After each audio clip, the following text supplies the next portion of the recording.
जय हिंद दोस्तों। आज के इस डिस्कशन में हम लोग एक बेहद इंपॉर्टेंट टॉपिक डिस्कस करने वाले हैं। वो है यूपी पीसीएस प्रीलिम्स, जिसकी जो डेट है 22 दिसंबर को घोषित कर दी गई है। इस एग्जाम के लिए हमको अपनी क्या स्ट्रेटजी फॉलो करनी चाहिए, आने वाले जो 36 दिन 36 डेज है उनमें हम लोग को क्या क्या चीजें पढ़नी है, कैसे पढ़नी है और क्या रिवीजन करना है, ये पूरा टॉपिक आज की इस छोटे से वीडियो में हम लोग डिस्कस करने वाले हैं। ठीक है, तो चलिए स्टार्ट करते हैं। देखो भाई, सबसे जो पहली बात है, इस बात को मैं बहुत प्रायोरिटी से कहूंगा क्योंकि सबसे इंपॉर्टेंट बात है। आप लोग बहुत लंबे समय से एक मूवमेंट में शामिल थे, बहुत लंबे समय से आप लोग इस एग्जाम को कंडक्ट कराने के लिए एक अच्छे प्रोसेस के माध्यम से एक संघर्ष कर रहे थे।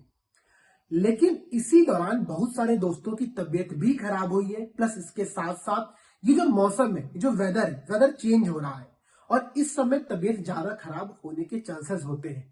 तो सबसे जो पहला काम हम लोग करना है, काम ये करना है कि अपनी हेल्थ पर ध्यान देना है। भाई, अगर शरीर सही रहेगा तो दिमाग सही प्रकार से काम करेगा। अगर इस बीच में आपकी तबीयत खराब होती है तो उसका बहुत निगेटिव इंपैक्ट पड़ने वाला है आपकी प्रिपरेशन पर। तो सबसे पहली बात तो हमारी ये है। दूसरी बात ये भाई, अब समझो हम लोग को करना क्या है, क्या क्या चीजें पढ़नी है। तो बहुत सिंपल सी बात है, आपने वो राम की शक्ति पूजा पढ़ी होगी, वहां पर क्या कहता है कि आराधन का दृढ़ आराधन से दो उत्तर। अब तक आपने जितनी तैयारी की है इस एग्जाम को लेकर के, पहले 17 मार्च हो, फिर अक्टूबर हो, फिर दिसंबर में 7-8 तारीख आई, फिर अब ये जो आप लोगों का 22 दिसंबर का डेट आया है, इस एग्जाम के लिए आपने अभी तक जितना कुछ पढ़ा है केवल वही चीजें पढ़नी है, केवल उन्हीं सोर्स को रिवाइज करना है। कोई भी नया सोर्स फॉलो आप लोगों को नहीं करना है। बेहद सिंपल और बेहद सटीक भाषा में मैं कह रहा हूं, कोई नए सोर्स, नए बुक के चक्कर में मत पड़िएगा। देखो अब कैसे फॉलो करना है, मैं 3 स्टेप में आप लोगों को एक रणनीति बताऊंगा। ठीक है, आपको ये पूरे 36 डेज को 3 फेज में डिवाइड करना है। जो पहला फेज होगा आप लोगों का वो 7 दिनों का होगा, मतलब 16 नवंबर से लेकर के 22 नवंबर तक। नोट कर लेना इस पॉइंट को कहीं पर, 16 नवंबर से 22 नवंबर आप लोगों का फेज ए है। इसके बाद क्या है भाई, इसके बाद आप लोगों का फेज बी स्टार्ट होता है। फेज बी आप लोगों का 21 डेज का है, 21 दिनों का है। ये 21 दिन हमारे लिए बेहद इंपॉर्टेंट होने वाले हैं, ध्यान रखना।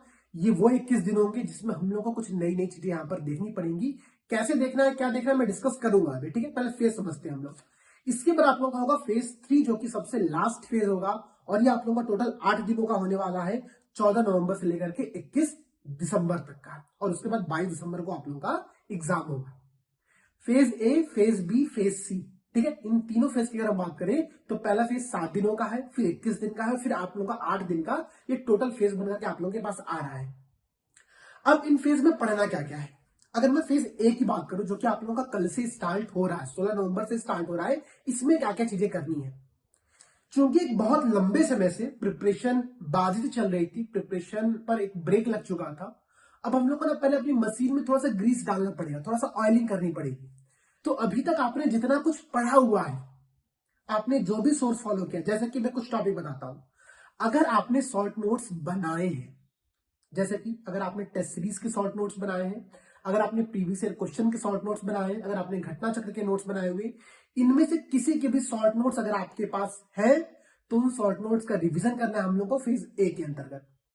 ठीक है, डेली आप 3 से 4 घंटा का रिवीजन पर दोगे तो आपने जितने भी नोट्स बनाए, जैसे मानो अगर मैं मानता हूं कि आपने 100 पेज का नोट्स बना के रखा हुआ है टेस्ट पेपर का या फिर प्रीवियस ईयर क्वेश्चन का, तो 100 पेज को आप 7 दिनों में डिवाइड करो। क्योंकि आपने इसका पहले से रिवीजन करके रखा हुआ है तो रिवीजन थोड़ा सा फास्ट होगा, और 7 दिन में 3 घंटा 4 घंटा डेली पढ़ करके इस पूरे बुक का जो आपके नोट्स है उसका पूरा रिवीजन कंप्लीट करो। तो पहला पॉइंट तो हम लोग को ये करना है। दूसरा पॉइंट यहां पर क्या करना है भाई, हम लोग को करना है करंट अफेयर्स, और करंट अफेयर्स में वो पोर्शन पर फोकस करना है जो आपने अभी तक नहीं पढ़ा है। जैसे कि जो हमारी आइडेंटिटी की सीरीज चल रही थी, कुछ क्लासेस वहां पर छूटी थी, हमने उन क्लासेस को होल्ड किया था। अब आप लोगों का फेज ए के अंतर्गत, मतलब 22 नवंबर से पहले पहले आप लोग की सारी क्लासेस कंप्लीट करा दी जाएंगी आइडेंटिटी मैगजीन की। और इससे पहले की जितनी क्लासेस हो चुकी हैं, अगर आपने उसके नोट्स बनाए हैं तो उसको भी फेज ए में रिवाइज करना है। मतलब फेज ए का सिंपल सा फंक्शन ये है कि हमको अपने पूरी पढ़ाई को फिर से रीस्टार्ट करना, और रीस्टार्ट करने के लिए हम करेंगे क्या, तो हमने जितना कुछ पहले से पढ़ करके रखा था उसका रिवीजन करेंगे, करंट अफेयर्स के बचे हुए पोर्शन को कंप्लीट करेंगे और करंट अफेयर्स के पहले पढ़े हुए पोर्शंस को रिवाइज करेंगे। ये 3 काम नोट कर लो। इसके साथ साथ एक काम और नोट कर लो आप लोग, जो कि आप लोगों को कल से स्टार्ट करना है और 22 दिसंबर तक लगातार करना है। वो काम क्या है भाई? वो काम है सीसेट का। देखो, एग्जाम को लेकर के बहुत सारी चेंजेस हुआ, आयोग ने बहुत सारे पैटर्न चेंज किया, आयोग पे बहुत सारे दबाव बनाए गए, ठीक है। तो संभव है कि सीसेट पर आप लोगों को ज्यादा ध्यान देने की आवश्यकता पड़ जाए। इसलिए मैं कह रहा हूं, आपका सीसेट कैसा भी हो, बिल्कुल परेशान मत हो। अपने सुविधा या फिर मैं कहूं तो अपने जो आपका लेवल है उसके अकॉर्डिंग डेली आधे घंटे से लेकर के 1 घंटे तक का समय सीसेट पर देना स्टार्ट करो। सीसेट में करना केवल इतना है कि प्रीवियस ईयर क्वेश्चन जो पिछले 5 साल के पेपर्स रहे हैं उनकी अच्छे से प्रैक्टिस करनी है। अगर आपको लगता है कि नहीं भाई हमको कुछ और सपोर्ट की आवश्यकता है, तो आप जो हमारा सीसी बैच है आप वहां पर इनरोल हो सकते हो, ठीक है। उसमें हम लोग करेंगे केवल यही, प्रीवियस ईयर क्वेश्चंस का, टॉपिक्स का एक बहुत ही अच्छे फॉर्मेट में रिवीजन कर रहे हैं, ठीक है। तो एक तो काम आप लोग का ये हो गया जो कि आप लोग को डे 1 से लेकर के फेज ए, फेज बी और फेज सी तीनों फेज में कंप्लीट करना है। बात तो बहुत क्लियर हो गई। अब समझो फेज बी में क्या करना है हम लोग को। फेज बी में हम लोग को करना है, सबसे जो पहला काम हम लोग करेंगे वो करेंगे 24 नवंबर को, संडे का दिन है, इस दिन हम लोग करेंगे एक मॉक टेस्ट, ठीक है। ध्यान दीजिएगा आप लोग, 24 नवंबर, ये डेट नोट कर लेना आप लोग। इस दिन आप लोग को एक मॉक टेस्ट लगाना है यूपी पीसीएस का, जो कि हम लोग ऑलरेडी कराने वाले हैं, बिल्कुल निःशुल्क रहेगा, ठीक है। तो बिल्कुल निश्चिंत रहना। फेज ए में आपने जितना कुछ रिवीजन किया है उस रिवीजन के पैरामीटर पर 24 नवंबर को आपको क्या स्कोर बन रहा है, आप पे कितने नंबर आ रहे हैं, इसका एक कैलकुलेशन किया जाएगा। सेल्फ असेसमेंट के बाद यहां पर हम इस बात को पहचानेंगे कि हमको किन वीक एरियाज पर फोकस करने की आवश्यकता है। बात क्लियर हो गया, ठीक है। मैं फिर से स्पष्ट कर दूं कुछ चीजों को। देखो, फेज ए में रिवीजन था, फेज बी में जो हम लोग 24 नवंबर को स्टार्ट करेंगे उस दिन हम लोग करेंगे एक मॉक टेस्ट अच्छे से, ठीक है। मॉक टेस्ट जब देंगे, उस टेस्ट को देने के पश्चात अपनी एनालिसिस करेंगे, जिन सब्जेक्ट में, जिन एरियाज में हमारी पकड़ कमजोर है, हमारे नंबर अच्छे नहीं आ रहे, क्वेश्चंस निगेटिव हो रहे हैं, उन एरियाज पर हम लोग काम करना स्टार्ट करेंगे। जैसे कि मानो अगर आपका इन्वायरमेंट, मानो आपका साइंस, इकोनॉमिक्स, ज्योग्राफी, इनमें क्वेश्चन ज्यादा गलत हो रहे हैं, तो हम लोग सबसे पहले इन टॉपिक्स को ध्यान रखिएगा। जिस भी सब्जेक्ट में आपके नंबर ज्यादा कम आ रहे हैं या फिर निगेटिव नंबर आ रहे हैं, उन सब्जेक्ट का रिवीजन करने का जो सबसे इंपॉर्टेंट सोर्स हमको फॉलो करना है वो फॉलो करना है प्रीवियस ईयर क्वेश्चन, ठीक है। आप घटना चक्र पूरा अवलोकन की बुक फॉलो कर सकते हो, आप घटना चक्र 15,000 एमसीक्यू वाली जो बुक है आप उसको फॉलो कर सकते हो, या फिर आप घटना चक्र की जीका की जो बुक है, या फिर अगर आप लुसेंट बुक फॉलो करते हो तो वो बुक, कोई भी एक बुक इसमें से आप लोगों को फॉलो करना है उस सब्जेक्ट के लिए जिस सब्जेक्ट में आपके नंबर ज्यादा कम आ रहे हैं। मॉक टेस्ट 24 नवंबर वाले में, ठीक है। बात क्लियर हो गया। तो फेज बी में आप लोगों को इस बात से स्टार्ट करनी है चीजों को। प्लस इसके बाद एक बात और ध्यान दीजिएगा भाई, यहां पर आप लोगों को एक काम स्टार्ट करना पड़ेगा इस पूरे 21 दिनों में, ठीक है। आप लोगों को डेली 1 साल का प्रीवियस ईयर क्वेश्चन सॉल्व करना है। 2023 से स्टार्ट करिए, डेली 1 साल का सॉल्व करोगे तो आप लोग 21 साल कंप्लीट कर लोगे फेज बी के अंतर्गत। मैं मानता हूं आपने already previous year question year wise लगा करके रखा हुआ है, लेकिन फिर भी जब आप year wise previous year question daily एक लगाओगे तो आपका मैक्सिमम जो समय जाएगा, मैक्सिमम मतलब क्वेश्चन पेपर सॉल्व करने और उसका एक्सप्लेनेशन पढ़ने, मैक्सिमम 2 से ढाई घंटे का समय जाएगा। तो इतना घंटा आप लोगों को फेज बी में प्रीवियस ईयर क्वेश्चन पर देना पड़ेगा। 21 साल का पीवाईक्यू आप लोग का यहां पर कंप्लीट हो जाएगा। बात क्लियर हो गया। अब इसी के साथ साथ हम लोग यहाँ पर और क्या करेंगे, जितने भी सब्जेक्ट हमारे छूटे हुए हैं, लगता है आपको कि नहीं भाई मुझे इकोनॉमिक्स में ये कुछ पोर्शंस पर ध्यान देने की आवश्यकता है, मुझे इन्वायरमेंट में ये टॉपिक पढ़ने की आवश्यकता है, मुझे वर्ल्ड ज्योग्राफी में मैपिंग देखनी है, तो वो सारा काम हम लोग फेज बी में कंप्लीट करने वाले हैं, ठीक है। फेज बी बहुत इंपॉर्टेंट होने वाला है, सबसे क्रिटिकल जो भूमिका है इस पूरी ड्यूरेशन में वो फेज बी की ही है, ठीक है। ये बात बहुत क्लियर समझना। तो फेज बी का मैंने आप लोगों को कॉन्सेप्ट समझा दिया कि हम लोग को यहाँ पर क्या क्या करना है।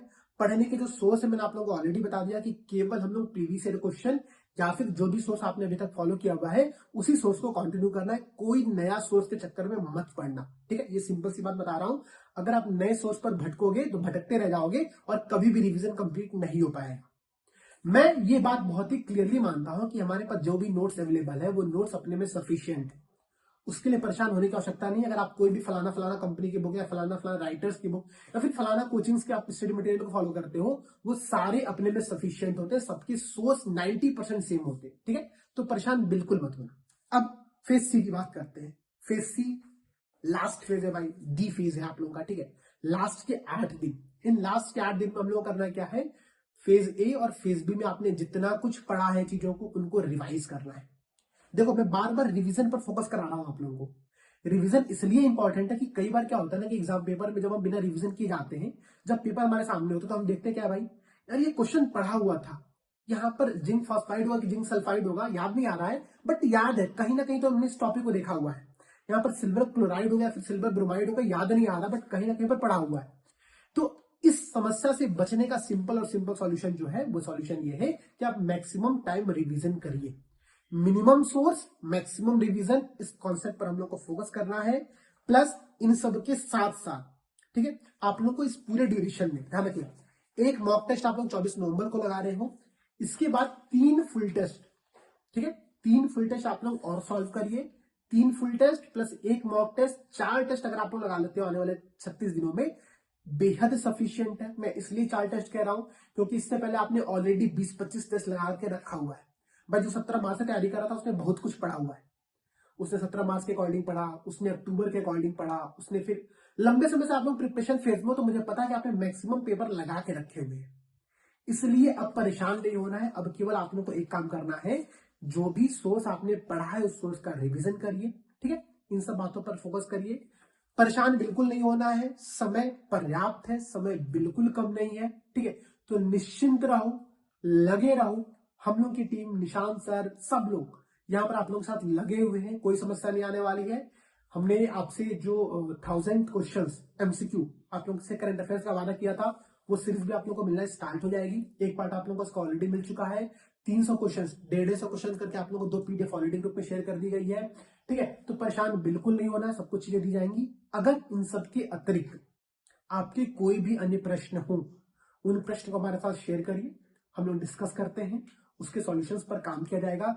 दरअसल पिछले कुछ लंबे प्रोसेस के अंतर्गत जो प्रोसेस चल रहा था, आप लोग जानते ही होंगे, उस प्रोसेस के अंतर्गत हमारी भी तबीयत थोड़ी सी खराब हो चुकी है, ठीक है। हम भी उस पर वर्क कर रहे हैं, जल्द से जल्द तबीयत ठीक होगी, हम लोग भी काम स्टार्ट करेंगे। कल से आप लोगों की सारी क्लासेस, सारे जितने भी आप लोगों के बैचेस है, सब में सब चीज को रिज्यूम कर दिया जाएगा, फिर से रिस्टार्ट कर दिया जाएगा। परेशान नहीं होना है, आप लोगों को एक नई एनर्जी के साथ, नई ऊर्जा के साथ, नई उत्साह के साथ अपनी तैयारी को फिर से कंटिन्यू करना है। ये समय करो या मरो वाला है, ठीक है, ध्यान रखना। ये लास्ट फेज है आप लोगों का। आपको भी याद होगा महात्मा गांधी जी ने एकदम लास्ट फेज में आप लोगों से एक बातें कही थी क्रांतिकारियों से। क्या कहा था भाई कि करो या मरो, डू एंड डाई की कंडीशन है, सेम आपके साथ है। अब आप लोग एकदम अपने लास्ट कंडीशन में हो, लग जाओ अच्छे से, ठीक है, मेहनत करो, सब कुछ बढ़िया होगा। इस बात की जिम्मेदारी हम लोग लेते हैं। बस आपको एफर्ट करना है, आपको मेहनत करना है, ठीक है। जय हिंद।